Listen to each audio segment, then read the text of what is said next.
Recording is on.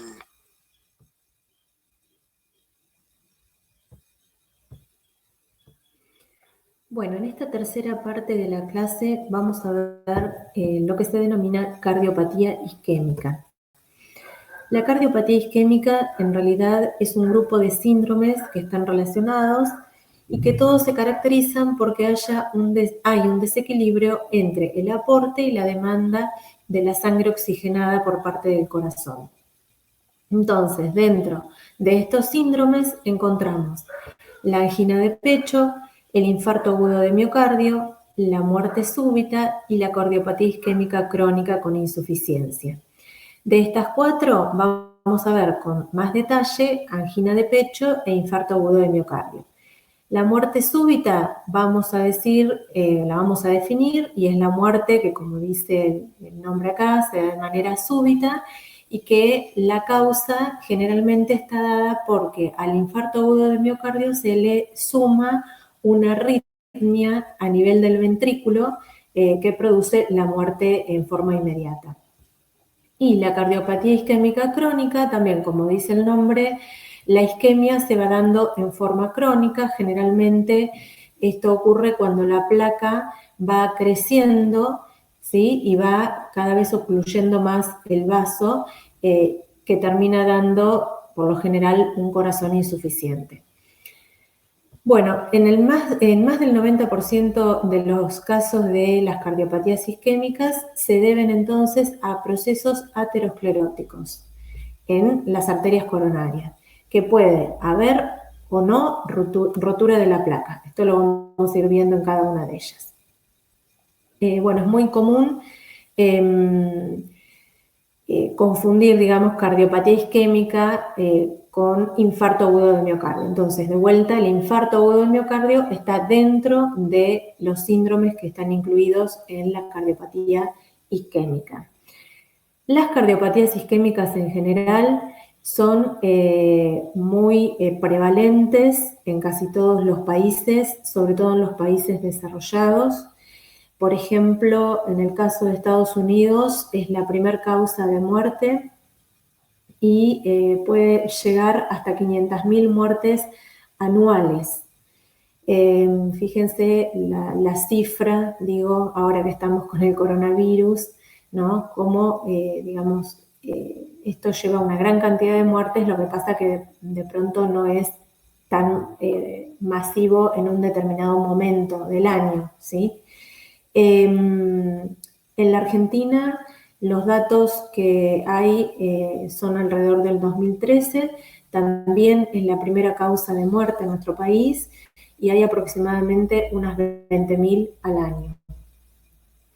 Esto de cualquier manera ha ido disminuyendo, a pesar de que siguen siendo la principal causa de muerte, pero han ido disminuyendo en base a que, bueno, hay una serie de estudios que pueden prevenir, ¿sí? Estas enfermedades y además hay una serie de tratamientos que después vamos a nombrarlos y explicarlos un poco que han ido avanzando enormemente y hacen que muchas de estas personas no lleguen a la muerte. Bueno, en esta figura se muestra entonces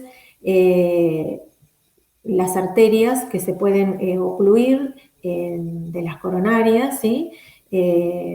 Puede ocluirse cualquiera de ellas o incluso cualquiera de las ramas de ellas. Entonces, lo que tienen que saber de acá es que dependiendo de la arteria que se obstruya, va a ser el área que se va a infartar o que va a estar isquémico. Cuanto mayor sea el calibre de la arteria obstruida, mayor va a ser el área afectada por la isquemia.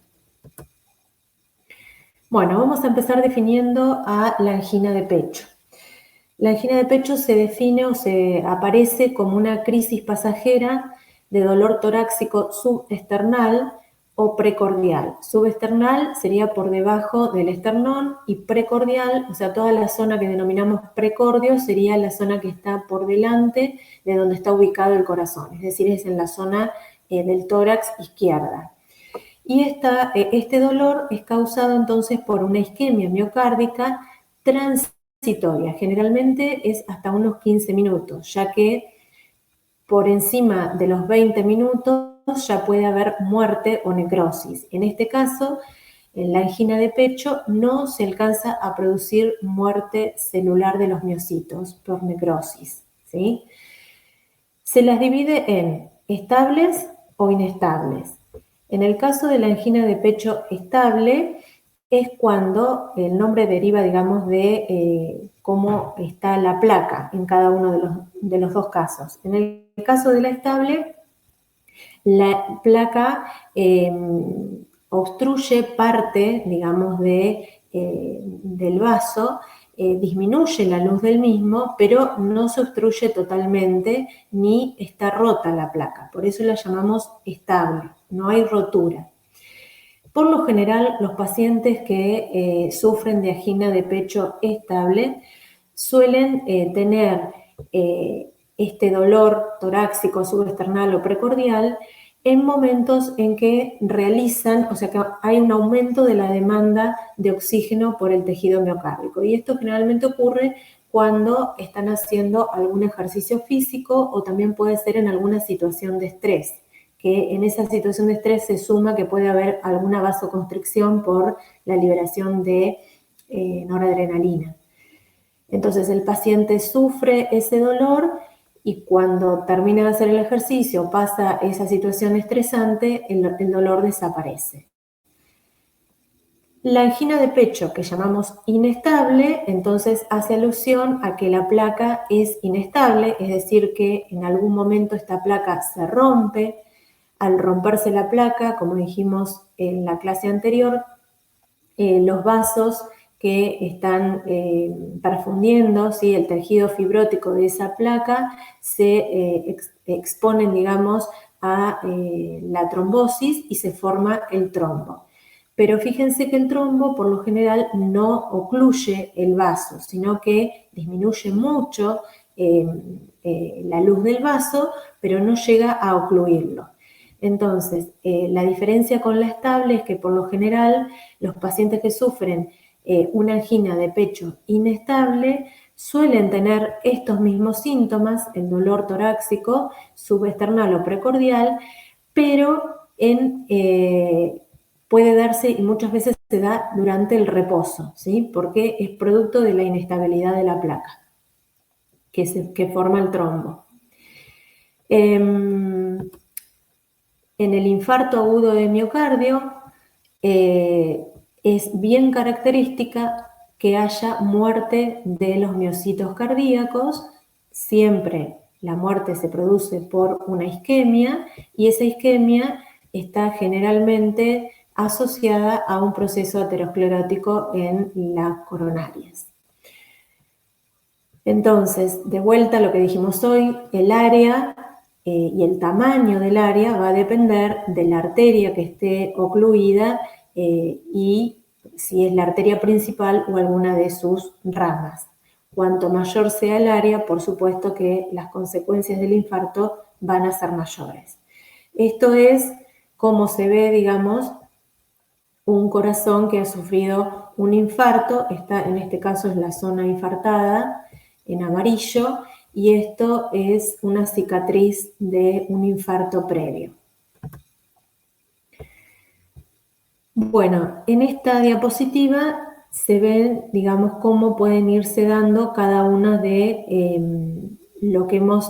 cada una de las patologías que describimos anteriormente. Entonces, este es un vaso normal. Fíjense, siempre el proceso de aterosclerosis sobre un vaso hace que aparezca la placa de ateroma que disminuye la luz de la arteria. Entonces, este es el caso de lo que ocurre en una angina típica. De vuelta, donde el paciente va a sentir los síntomas ante un aumento de la demanda, es decir, en el ejercicio o en el estrés. En reposo generalmente no va a sentir nada. Si esa placa sigue creciendo, sería este caso, ¿no? Donde la obstrucción es cada vez mayor y la luz del vaso es menor. Este proceso, hasta una obstrucción muy grande y que puede llegar a esta cardiopatía isquémica crónica, este proceso es muy lento, ¿sí? El otro caso sería que la placa se rompe y entonces hay un agregado de plaquetas y ahí se forma el trombo.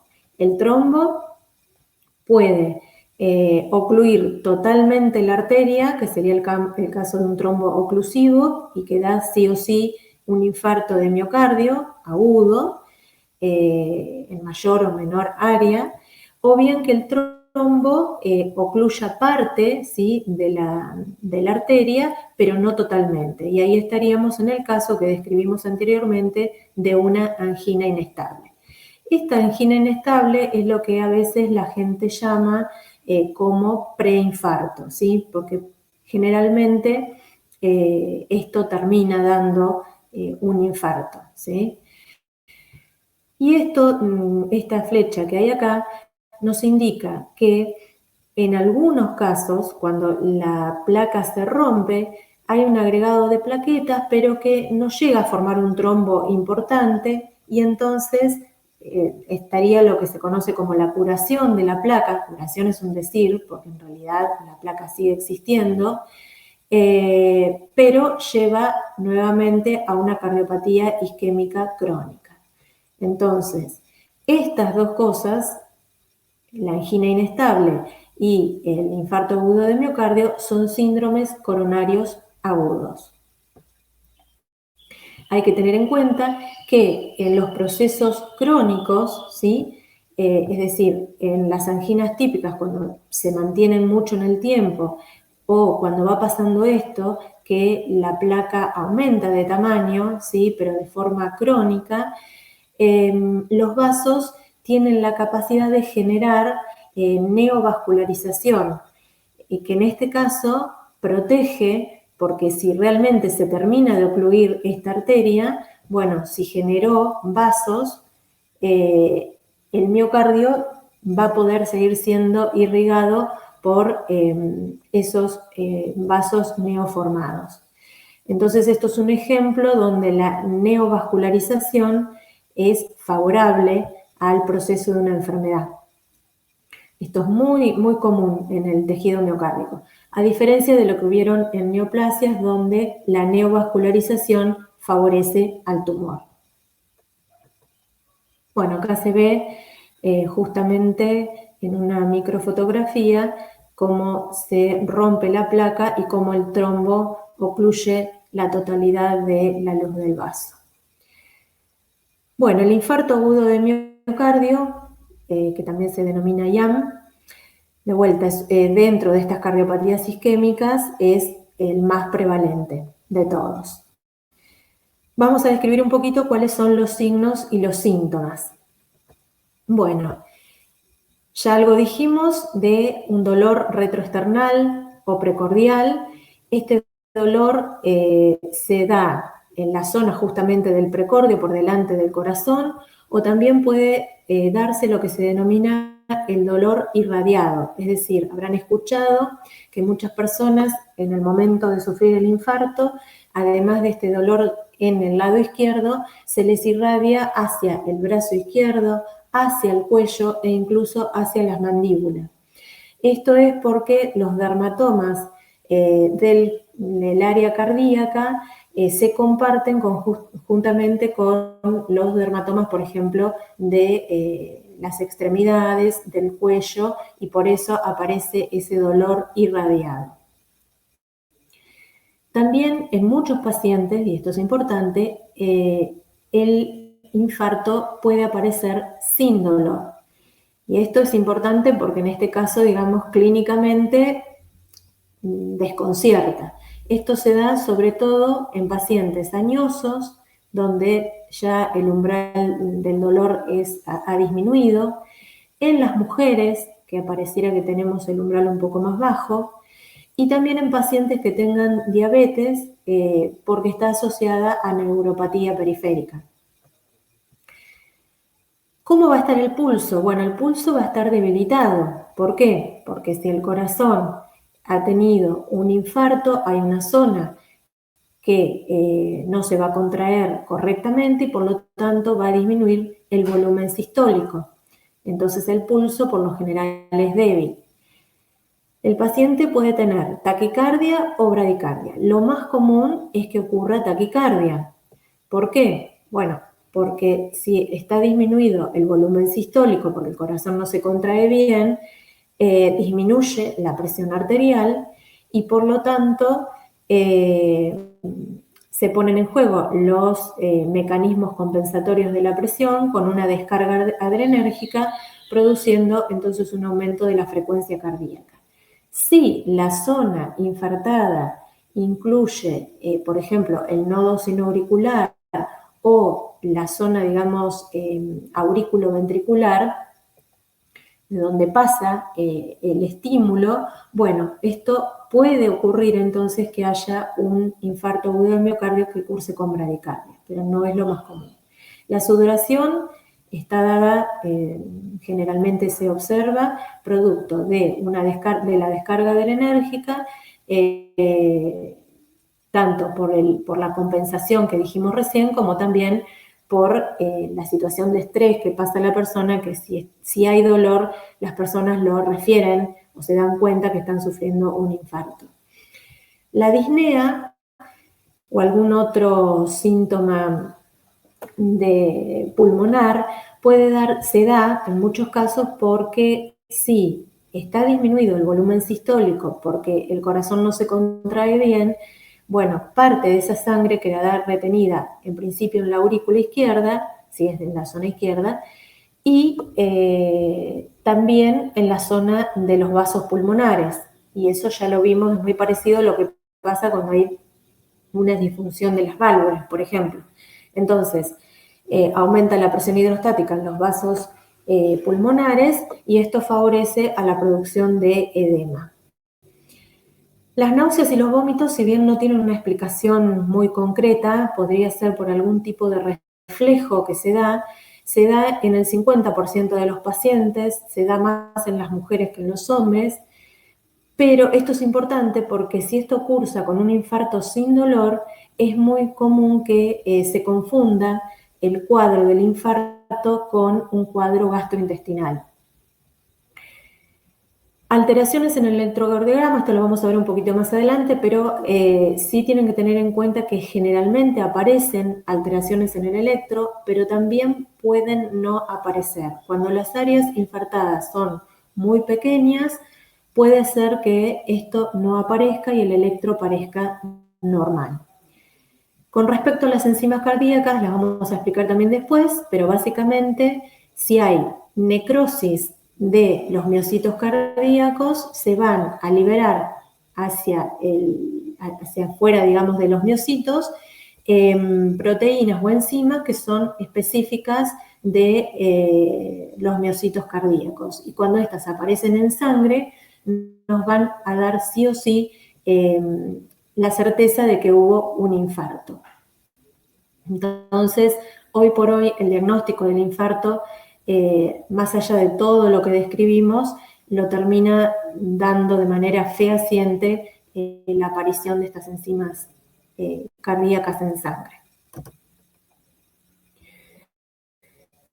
Bueno, acá se muestra cuáles son las arterias más afectadas por los ateromas y a ser obstruidas por los mismos, siendo justamente la arteria coronaria izquierda descendiente la más afectada. Siempre fíjense que el 90% de IAM ocurre por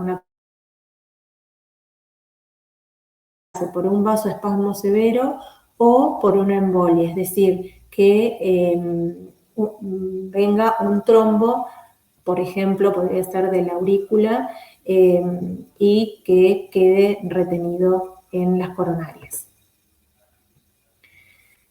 Bueno, acá se muestra cómo ocurre la progresión de la lesión en un infarto agudo de miocardio para llegar a ser lo que se denomina transmural. Transmural es cuando la lesión o el infarto ocupa, digamos, toda la pared del miocardio. Entonces, acá se muestra que si esta es la arteria coronaria obstruida, el área de necrosis comienza siempre del lado del subendocardio. Entonces, fíjense que a las 2 horas se ve este área infartada o con necrosis. ¿Por qué? Porque generalmente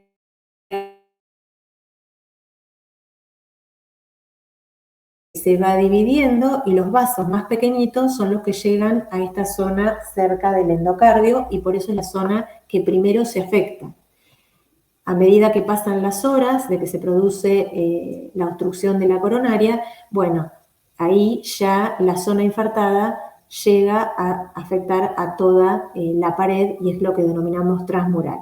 Si ustedes observan, esta zona bien pegada al endocardio puede ser que no se afecte, esto pequeño que hay acá, porque puede llegar oxígeno por difusión de directamente la cavidad cardíaca.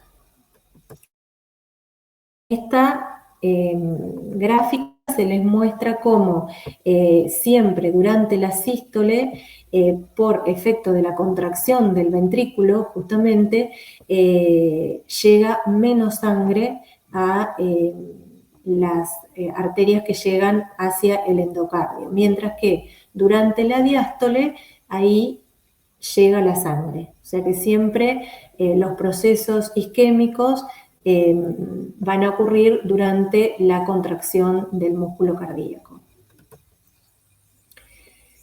En esta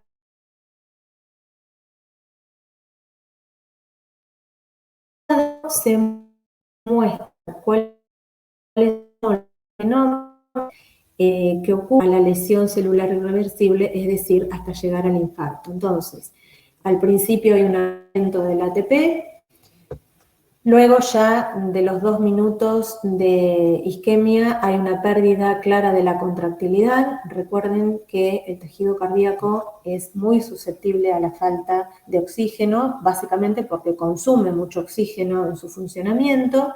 A los 10 minutos de isquemia hay una caída del 50% del ATP y ya a los 40 minutos solo queda el 10% del ATP normal. O sea que cayó en un 90%. Entre los 20 y los 40 minutos se produce la lesión celular irreversible, que sería la necrosis. O sea que si uno puede actuar antes de los 20 minutos, bueno, es probable que la isquemia, o sea que la lesión irreversible no se produzca, y una vez que está que hemos pasado los 20 minutos y que ya hay lesión irreversible, cuanto antes se haga el tratamiento farmacológico para disolver el ateroma, bueno, menos área va a estar afectada, ¿sí? Bueno, esta es la misma foto que vimos al principio. Acá vamos a describir un poquito más. Entonces, esta zona amarilla es la zona donde está ha habido necrosis, que generalmente es de tipo coagulativa en los infartos. Entonces, acá tienen que acordarse un poco lo que vieron en las primeras clases, donde recuerden que siempre que hay necrosis hay un proceso inflamatorio. Recuerden entonces que en el caso del tejido cardíaco no hace mitosis, ¿sí? Los miocitos cardíacos no hacen mitosis y por lo tanto cuando hay muerte de estas células se va a poner en juego todo el proceso inflamatorio y luego va a repararse el tejido, pero en este caso va a ser por tejido fibroso. Entonces aparece una cicatriz, que es lo que se ve acá, esto es la cicatriz de un infarto previo que ha ocurrido, y lo que tienen que tener en cuenta es que si se sustituye los miocitos por tejido fibroso, todo ese tejido no va a ser funcional, es decir, el tejido fibroso no se puede contraer. Entonces, cuanto mayor sea el área afectada, bueno, mayor va a ser el área que no va a poder contraerse como corresponde. Y esto nos explica el porqué de si el infarto realmente es muy grande, lo que se llaman los infartos masivos, terminan con la muerte del paciente. Cuando los infartos son pequeños, lo que pueden llegar a ocurrir es que se llegue a un corazón insuficiente. Bueno, acá se muestra una microfotografía donde se muestra una zona que ha ocurrido la necrosis por coagulación, esto es a un día de que ocurrió el infarto, y se compara con la zona intacta. Fíjense que acá las fibras se encuentran onduladas a comparación de lo que se ve en esta zona que no ha sido afectada. Y después, a los 3 o 4 días de que ocurrió el infarto, ya aparecen las células de un infiltrado inflamatorio. Entonces es lo que dijimos, que se produce una inflamación con todos los mecanismos que vimos y la reparación de tejido por fibrosis. Bueno, con respecto al electrocardiograma, no vamos a ahondar demasiado porque no hay demasiado tiempo como para que lo podamos explicar bien, pero sí quédense con el concepto que dijimos al principio. Es decir, generalmente el infarto agudo de miocardio trae alguna alteración en el electrocardiograma, pero en algunos casos no. Cuando se observa una alteración en el electrocardiograma, lo más común es observar esto que se ve acá, que se conoce como la elevación del segmento ST. Si ustedes se acuerdan de fisiología, que algo deben haber visto, ¿sí? El electrocardiograma nos da una idea de o registra la actividad eléctrica del corazón, y ese registro se da en ondas características, la onda P, ¿sí? De despolarización auricular, el complejo QRS de despolarización ventricular y la onda T de repolarización ventricular.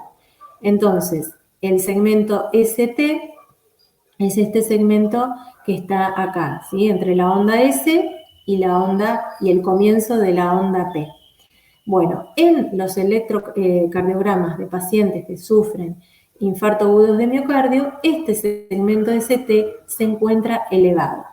En algunas derivaciones y en algunos casos puede ocurrir lo inverso, que se encuentre por debajo, o sea que haya depresión del segmento ST.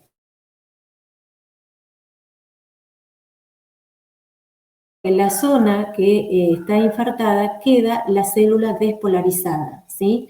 Por lo tanto, por fuera de la célula la carga es negativa, las células cuando se despolarizan, la carga positiva está dentro de la célula, entonces quedan despolarizadas y esto genera lo que se conoce como la corriente de lesión. Es decir, en el segmento ST, que es el momento en que todo el miocardio está despolarizado, ¿sí? Porque ocurre la onda QRS, que es de despolarización del ventrículo, bueno, hay esta parte que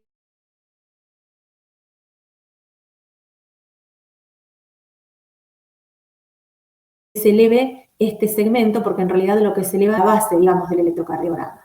Entonces no es demasiado que recuerden tanto el porqué, pero sí que se observan cambios en el electrocardiograma, en muchos casos, que en otros casos no, y que cuando se observan esos cambios o la depresión del segmento ST.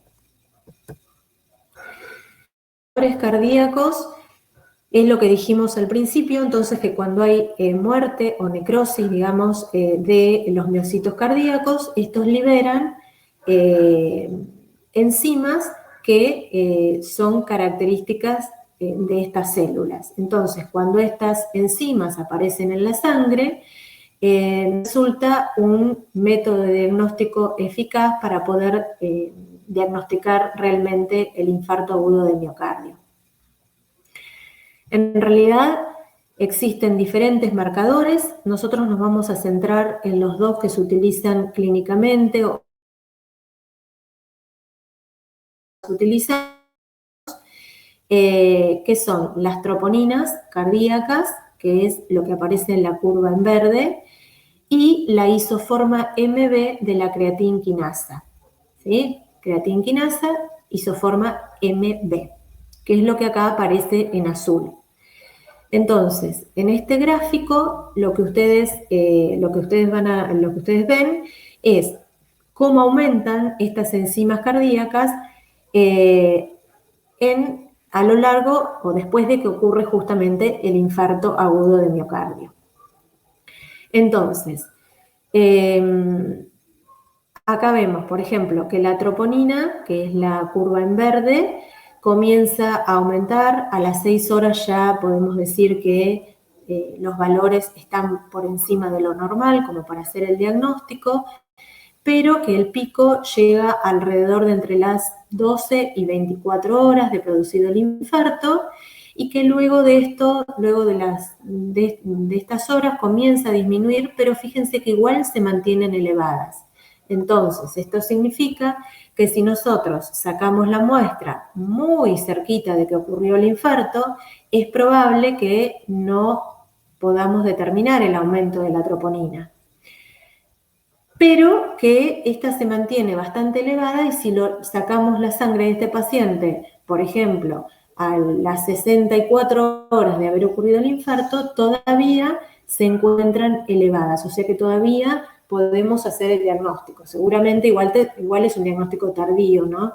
Para poder revertir. Con respecto a la isoforma MB de la creatinquinasa, que es la curva azul, acá tenemos que hacer una salvedad. Bueno, ¿por qué se utiliza la MB? Porque la creatinquinasa en realidad se encuentra también en las células del músculo esquelético. Entonces, si nosotros medimos la creatinquinasa sola, esta puede estar aumentada porque haya un infarto de miocardio, pero también podría estar aumentada cuando hay rotura, por ejemplo, de los miocitos del músculo esquelético, que esto puede darse después de hacer un ejercicio físico, ¿sí? Intenso. Entonces, en día lo que se determina justamente es la isoforma MB, que es la que realmente contienen los miocitos. Entonces, si la isoforma MB de la creatinquinasa, la isoforma MB está aumentada, esto nos indica sí o sí que hubo necrosis de miocitos, o sea que hubo infarto agudo de miocardio. En este caso, tiene algunas diferencias con la troponina. Fíjense que es la curva azul. Se comienza a elevar más o menos igual que la troponina. Ya a las 6 horas tenemos un valor elevado de la isoforma MB. Tiene un pico que se da también alrededor de las 24 horas, pero fíjense que en el caso de esta enzima, esta disminuye, ¿sí? Mucho más rápido que la troponina. Entonces, en este caso, si nosotros tomamos la sangre, por ejemplo, a las 64 horas de ocurrido el infarto agudo del miocardio, si dosamos la creatinquinasa MB, puede ser que nos dé prácticamente normal, mientras que la troponina se mantiene un poco más en el tiempo, ¿sí? Bueno, como dijimos al principio, entonces, sobre todo en los casos en que los infartos se dan silentes, o sea, sin dolor, sin muchos cambios, sin cambios en el electrocardiograma, terminan siendo las enzimas cardíacas las que determinan la presencia del infarto. Bueno, y rápidamente les voy a comentar un poquitito de cuáles son los tratamientos o qué es lo que se hace en los infartos, y a veces incluso en las que denominamos anginas de pecho, ¿sí? Bueno, una angiografía coronaria lo que consiste es en darle una sustancia de contraste a la persona, de manera entonces que, digamos, esto marca, les dan color a las arterias, y básicamente las arterias coronarias, que son las que queremos mostrar. Por lo general, conjuntamente con lo que se denomina entonces angiografía, se suele se suele colocar también un catéter de forma que este catéter llegue a las arterias coronarias y, de ser necesario, poder hacer lo que se denomina angioplastía, que ahora lo vamos a describir.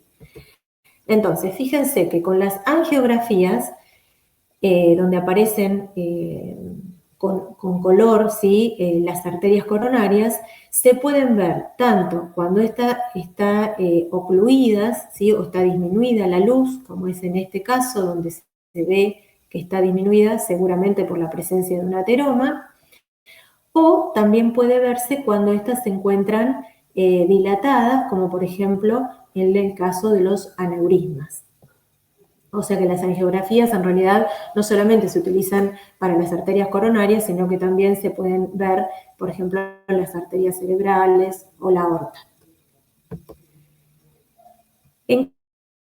Entonces la angioplastía entonces dijimos que consiste en colocar un catéter, ese catéter llega hasta las arterias coronarias y a nivel de las arterias coronarias se infla un balón, por eso se lo suele denominar angioplastía con balón. Cuando se llega al lugar donde está la placa, ese balón se infla y justamente lo que hace es, por así decir, aplastar, digamos, o eliminar, entre comillas, la placa ateromatosa, y entonces nuevamente el vaso sanguíneo tiene la luz prácticamente normal y puede circular la sangre. Esto es lo que se llama la angioplastía con balón. Ya algo más nuevo todavía es que, además de que utilizarse el balón, ¿sí? Para tratar de aplastar, digamos, la placa, además, en ese momento se coloca lo que se denomina un stent, que un stent es justamente, es como, digamos, como que queda recubierta, digamos, la arteria por este producto, ¿sí? Esto lo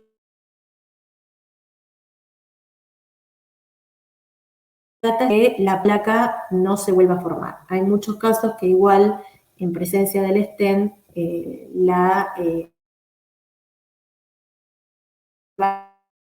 estenosa, ¿sí? Bueno, el stent fue un desarrollo realizado por un médico argentino.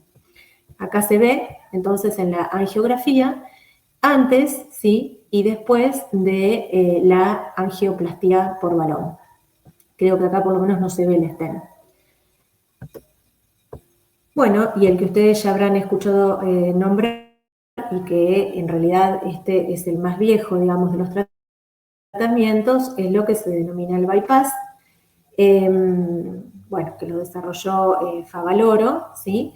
Que justamente es lo que indica el nombre. Se trata de bypassear las zonas que están ocluidas por el ateroma a través de colocar un vaso externo, ¿sí? Generalmente se hace o con vena safena o con arteria mamaria interna, y se bypassea, ¿sí? La zona estenosada, de forma que entonces le llega al corazón sangre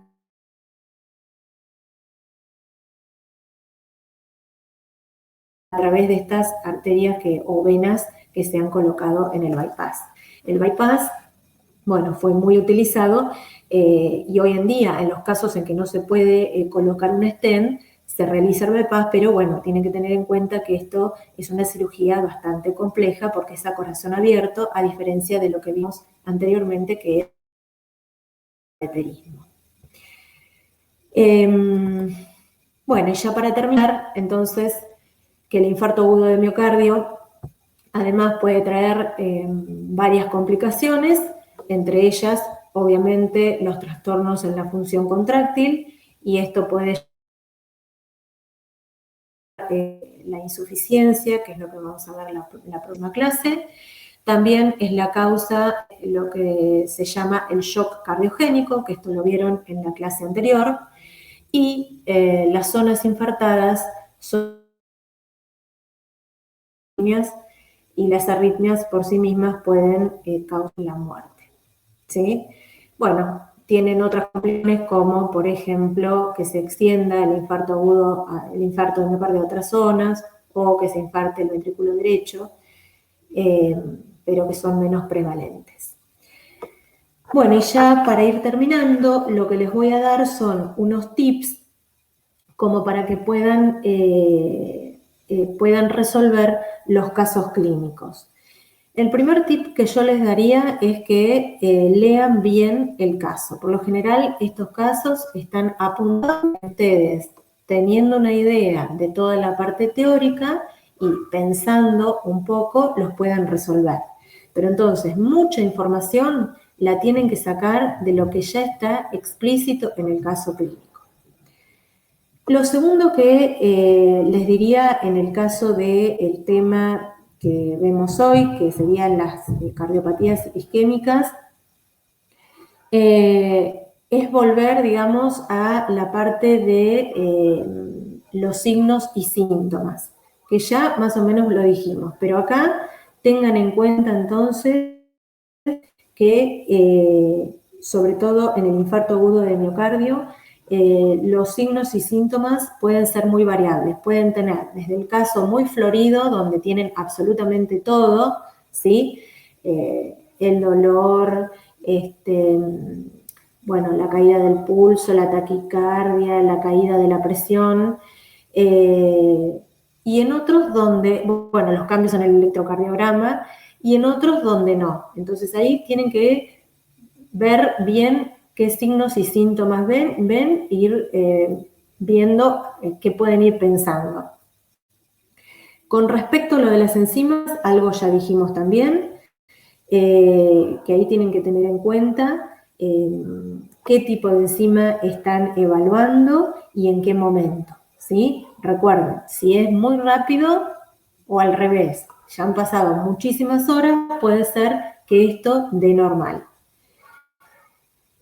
El tercer punto que ustedes deberían pensar es que si hay un infarto agudo de miocardio, generalmente hay una disminución del volumen sistólico, que parte de la sangre entonces va a quedar como retenida en la aurícula derecha e izquierda en un primer momento y luego esa sangre va a quedar a nivel pulmonar, aumentando la presión hidrostática y produciendo un edema, y esto va a generar signos que traten de pensarlos, pero obviamente que van a ser del sistema respiratorio.